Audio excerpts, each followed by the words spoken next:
Welcome to We Make to Build, a podcast by the Committee for European Construction Equipment, CECE.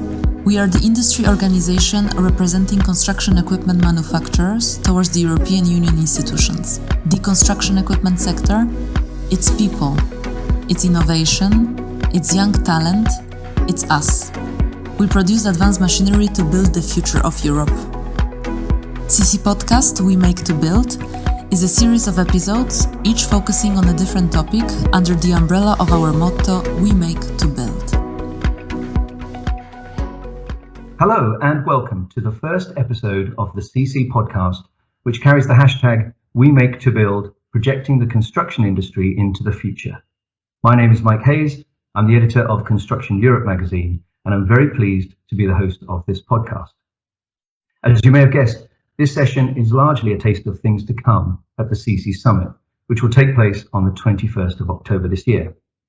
In this first episode, I'll be speaking to three guests: Helene Hedblom, CEO of Epiroc, Christ Sleight, Managing Director of Off-Highway Research, and Riccardo Viaggi, CECE's Secretary-General.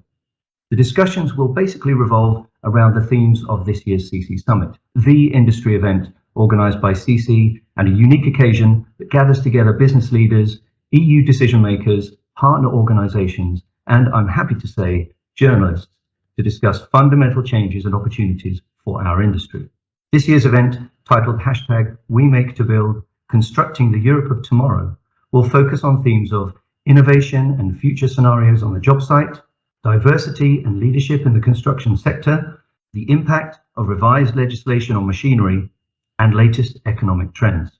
Live streamed from a TV studio in Brussels, the event is open to all. And once again, it will take place on the 21st of October from 9 in the morning until 1 in the afternoon Central European Time. So please don't forget to register. To do that, you should visit cece.eu/summit. Lastly, before we meet the first guest, I'd like to say a big thank you to the CECE Summit sponsors who made this year's event possible. They are Configit, Hexagon, Moog, and Trimble.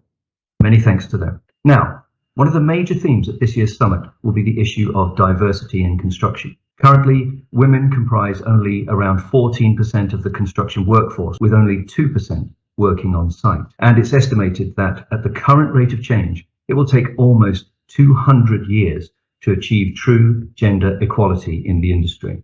In terms of ethnic diversity, things are similarly challenging, and this imbalanced representation runs through not just site work, but also occupations in architecture and engineering. To talk about this, I'm joined by Helene Hedblom, CEO of Epiroc. Good morning, Helen. Good morning. If I could start by asking you, as CEO with Epiroc, what sort of commitment do you make and feel others in your position should make in the field of diversity? So I strongly believe in diversity from all aspects, and I have really seen the benefits when creating diverse team over the years. As a company now, during last year, we set our sustainability goals for 2030, and I think that was an important step. And part of the goals that we have set is to commit to double the number of women in operational roles. And for us being an OEM, towards mining and infrastructure, we have a challenge especially when it comes to operational roles in service, in manufacturing, in engineering, as you mentioned. And we really, during the coming years, will strive towards doubling the number of women in our organization. And we really would like to drive this change in the industries that we are in. And I think a big portion of this is to create a culture in the company that see diversity as an asset. And we have taken a number of steps during the last year's creation of a diversity and inclusion board to focus on building a strong company culture, of course also to grow the talent within the organization, but also to invest in our leaders, because I think it is all about having very strong leadership in the organization. So a very strong focus, and I'm myself involved in all these forums and actively participating in all the discussions with our leaders in the organization. So I do think it is very important with top managers' involvement in these topics. You talk about diversity as an asset there, and it seems wrong almost to be talking about the bottom line here. But from your perspective, is there a business case to be made for having a more diverse workforce? Yeah, so I see that everything is just moving faster and faster in the world, and especially for us, for us innovation is a key strength and one of our strategic focus area. And with the technology shifts that are opening up now, with electrification, with more and more automation, with digitalization, I really see that to have the best possibility to find new solutions for the future, diversity is really an asset. And I strongly believe that to be a modern company for the future, the younger generation expect a diverse workplace. So it's both about making sure that we are future fit as an organization, to make sure that we can attract the best talents, but also that to safeguard that we will be the one that can take on all these new opportunities that the technologies bring. So for me, it's very much about the creativity that you create in the organization when you have a diverse group of people working together. And to tackle this issue effectively, are you looking at specific areas within the industry that need to be focused on, or do you think this is just a general move in this direction? I think it is a general move, and I think both the construction industry as well as the mining industry, historically has been seen maybe as a male dominant industry, and I think and of course hard-working industry, in some way as well, also so dangerous. So I think the technology really gives us an opportunity now to change this perception and to really demonstrate that we are a really technology-driven industry, and there is large opportunities in the future. And for us to attract the future workforce, I think we have a golden opportunity now to really position the construction industry for the future. Talking about a golden opportunity, I mean, given the current skills shortage, is the industry in some ways missing a huge opportunity here, potentially to bring in a lot of new talent to the workforce if they don't become more diverse? I think so. And I think most industries are moving in this direction now, and it will be, of course, a battle for talents. And I think also in the future, it's different talents that we need, different type of competences, and of course we will fight with other type of segments that might seem in the first view being more attractive. So I think it is a war for talents in the coming years.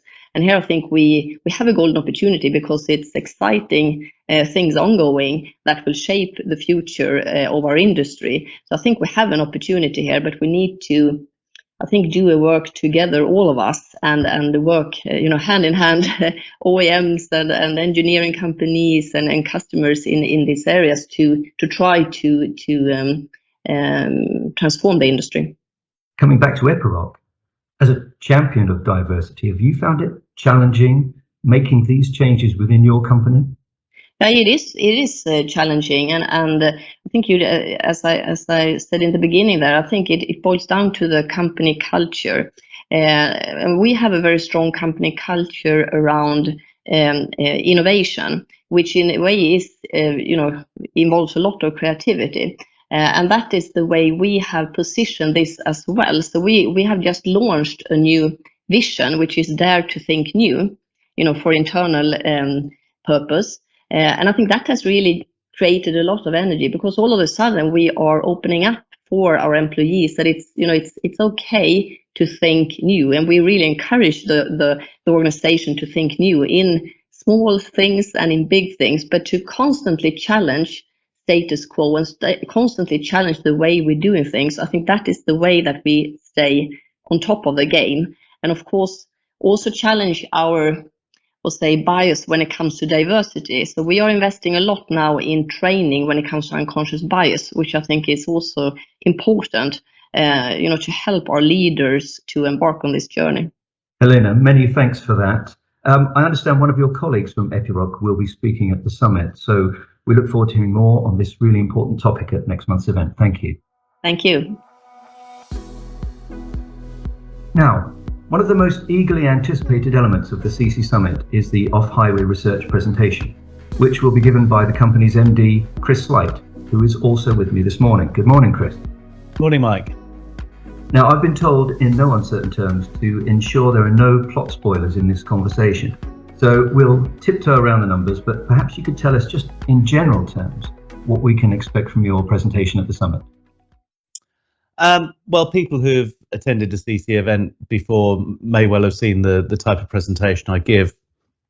I'm going to be looking at the global outlook for the construction equipment markets, looking at where we've come from and where we see things going.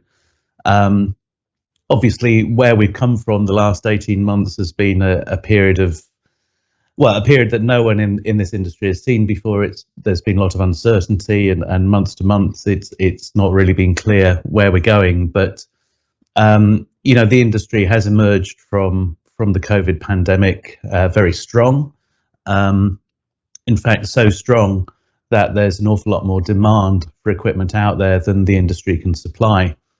So one of the things I'm going to be talking about in my presentation is, what that means for the industry. Not just now and how perhaps the audience would know better how those difficulties can be overcome, but kind of what that means going forward for supply and demand. Obviously, being careful not to give too much away again, are there any standout trends in the global equipment market you can touch on this morning? Well, I think there are a couple of things that we would highlight. If you think back to a world before COVID, the kind of forecast that we were putting out in 2019 was that at that point the market really had peaked, and it was obvious from pretty much every indicator that you looked at that things were kind of slowing down.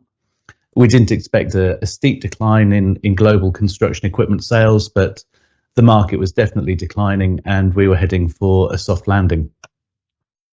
That forecast was of course thrown out in early 2020 when the pandemic went global and many countries went into lockdown. And of course, at the time, we expected a very steep decline. We weren't really expecting anything as bad as what happened in 2008 and 2009 with the global financial crisis, but certainly we're expecting a very steep downturn. Now, as last year unfolded, first of all, the downturns we saw really weren't as bad as we expected back in March and April, so it wasn't as steep a fall as we feared. And on a global level, there was such strong stimulus in China that the markets actually did better in 2020 than we had forecast in a world without COVID. So that was the first very surprising outcome that, and it seems so odd to say it out loud, but COVID was a positive for the global construction equipment industry in certain respects. I don't want to do down the human cost and the societal cost of it. But if you just look at equipment sales, COVID lifted the equipment sales. And then, taking that forward, you're seeing the markets that turned down last year bouncing back very strongly. Again, the rebound that we've seen really since the middle of last year has been a lot stronger than anyone in the industry expected. And that's something that's contributed to the shortage of equipment we see out there. Just the strength of the improvement. And then on top of that, you have all the problems that affect so many industries, that industries are trying to ramp back up, the component supply chains are trying to ramp back up, and that's difficult. But probably most crucially at the moment, the bottlenecks that we see in global shipping, the availability of shipping, the kind of delays that you have, and then the prices that you have to pay now compared to maybe 2 years ago.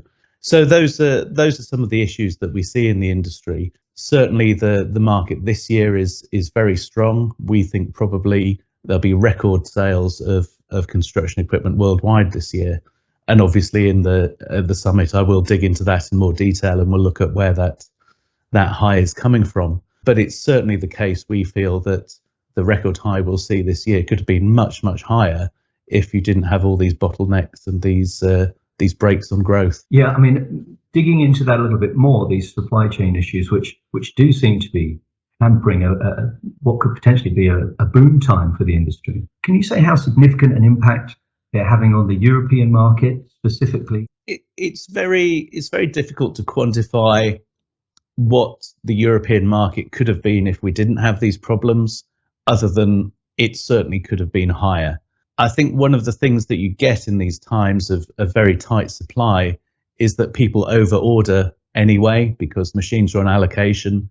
So people just kind of go nuts and put in an unrealistic order and hope they get more machines than they would have got if they were kind of more sensible in their forecasts. So there are a lot of very weird factors pushing and pulling the market there. But the rebound in Europe has certainly been very strong. Do you see this as a long-term problem, or are we talking about a COVID hangover here? Yeah, that's an interesting point. I think certain aspects of it are clearly a COVID hangover. I think the shipping part of it very much is, and the issues with shipping just kind of seem to stem from port capacity. Obviously ports just haven't been able to operate at the levels that they need to because of, worker sickness and things like that. So as COVID passes, you would expect that to catch up. And certainly in shipping, you've seen for decades, ships have got bigger and bigger, and there's been a lot of competition and a lot of deflationary pressures in that world. So when things get back to normal, you would expect prices to come down and things to flow a lot more easily. The only thing I would say that is perhaps a bit of a worry is that, or not a worry, but something to consider, is that the industry at the moment, in our measure of the industry, sales this year will be something like 1.1 million construction equipment machines worldwide. And we've seen historically that when the industry reaches that sort of level, something gives in the supply chain. If you go back into the 2000s, it was tires. People really couldn't get big tires for dump trucks and things like that. If you look at the more recent peak in 2018 and 2019, there were particularly issues around hydraulic components. Obviously, you're talking about certain high technology products that are only made by one or two suppliers worldwide, and that was a pinch point. Today, we are seeing those high levels. There's not one thing that's kind of standing out. When we speak to different manufacturers, they each kind of have different issues around component supply. Although one of the things that is common, and not just in our industry, in almost everything, is semiconductors, microchips. Yeah, and you have a microchip in pretty much everything these days. So that affects, our industry for the engine control units, but it's also on highway and any sort of machine really. So that does seem to be quite a common thing, but that's some way down the supply chain. So I think the long-term piece of this is that as the global demand looks like it's going to stay about the same level, it is a level that usually sees some sort of component supply problem. I don't know what it's going to be, but there does seem to be just basically a ceiling around these sort of levels. So if there is going to be further growth, something needs to change, either in the availability and the supply capacity of those components, or and this is going a little bit off piste, or using different components. So if there are issues around hydraulics and engines, maybe it's the driver to go to electrics. Brilliant, Chris. Many thanks for that. Thank you for tuning into our podcast. Take a moment to visit cece.eu/podcast to listen to other episodes. And now, back to the conversation. Now, last but certainly not least, Riccardo Viaggi, Secretary-General of CECE. Good morning, Riccardo. Good morning, Mike. Good to have you with us. Thank you. Simple question first. Why should people connect to this year's CECE Summit? I think they should connect because there is a good mix of topics that are interesting the industry nowadays. This is the idea in building the summit as we did. There are several different blocks that should appeal to different people in the industry. Those who are closer to sales, those who are closer to engineering, those who are closer to regulation and compliance. They should all be interested in those different topics, and we will not take it badly if they connect and disconnect, if there is a session which is less interesting for their daily work. And this is indeed one of the added value of doing it online, of doing it remotely, for them to enjoy. There are topics which are covered in this podcast. There are many others that we're going to cover in the summit, and this is really the reason why, the main reason why they should connect. Those topics are, of course, the daily challenges. Some of the daily challenges our members, our industry is facing, and it should also appeal to policymakers. And we're seeing many of them already registered to the event itself. So a good mix of topics, easy to access event by an online free of charge platform. Those are the main reasons why they should connect. Right, now you talk about these topics, and CECE being a Brussels-based organization, people generally expect the summit to present a view of the regulatory work that CECE undertakes. So in that regard, what can they expect to hear about this year? Yeah, indeed. So this year we didn't really have a lot of doubts or a lot of choice to make. We decided to focus our regulatory dialogue on the revision of the machinery directive, which is actually going to be turned into a European regulation. Because indeed, regulation is one of our raison d'être, as the French would say. One of our missions is to influence the regulatory process and make it business friendly, user friendly, SME friendly, and make it also relevant for the wider economic objectives of the EU as a manufacturing powerhouse and also as an exporting powerhouse. So the machinery directive is a key piece of that because it is the regulation according to which machines, all type of machinery in Europe, including and for us most of all, construction equipment, can circulate freely in the European single market, but it's the regulation according to which any machine has to be placed on the European single market. So also, by definition, also all imported machinery. This regulation is currently being revised with a proposal made by the European Commission in spring 2021. And the political debate, the policy debate in Brussels is only heating up right now. So what we are going to do on the 21st of October is to have a dialogue between a high-level CECE representative and a high-level EU representative.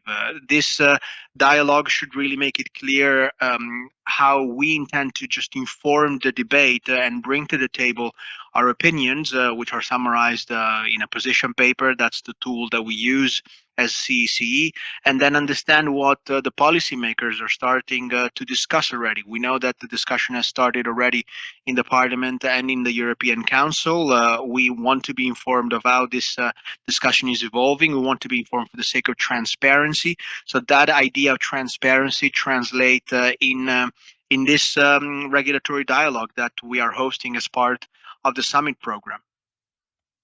Yeah, now you've touched on this already, but this year's summit obviously will be another online event.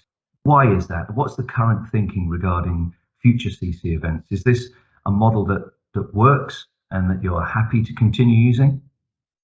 I have to say it is a model that has proven to work and is working. And in the future, let's say the jury's still out, but in the future, I think that online remote events will be part of the mix, even in a new normal, in even a faraway future where COVID will be completely behind us. This has proven to work at last year's annual Congress, live stream from Stockholm, where we had over 3 times the usual attendees that we would have in a congress, and the event was free of charge. And this year we're trying to copy that success. So again, we still do not have a plan. What we're doing this year doesn't mean that all our events are becoming online. And I see it in the industry. There is a willingness, almost a frenzy about being able to meet each other in person again for the first time. I think there will be a wave of that, and we will be inside that wave sooner or later. We also are looking forward to going back to trade shows.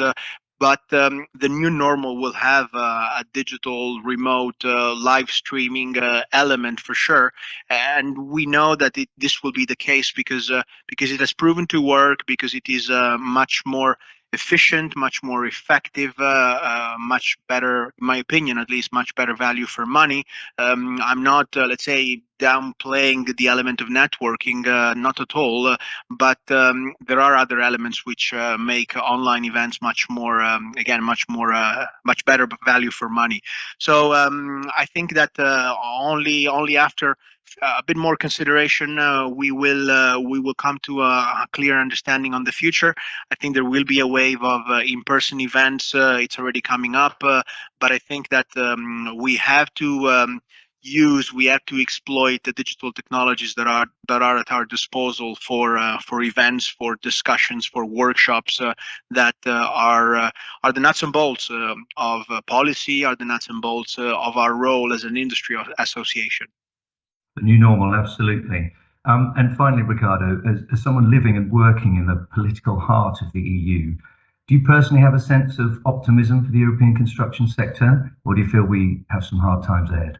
There are definitely challenges in front of us, and I don't think everybody is grasping them. I am referring mainly to the lack of materials and resources, the lack of workers, trained workers, or workers in general, let's say. But those challenges are really difficult to accept, because we know that our industry is at the heart of the digital and green transformation which the EU is pushing and is financing. So the challenges are inscribed in a general optimistic, economic optimistic view of the industry. So we have to make everything in our possibility in order to minimize those challenges, overcome them, and exploit that wave, that recovery, that transformation of the built environment, which is really happening, which needs to happen, and which is going to be made possible also by these recovery plans, at least at European level, but in other regions we see that as well. That's excellent, Riccardo. Many thanks for that. Thank you, Mike. Look forward to catching up with you at the summit. Yes, see you there. Okay, so it just remains for me to say thanks again to my guest, Helene Hedblom from Epiroc, Christ Sleight of Off-Highway Research, and CECE Secretary-General Riccardo Viaggi. And thanks to you for tuning in to this CECE podcast. Please be safe, and I'll see you all at CECE Summit 2021 on the 21st of October. Goodbye. Thank you for listening to our podcast, We Make to Build, produced by the Committee for European Construction Equipment, CECE. Tune in to the rest of the episodes on cece.eu/podcast.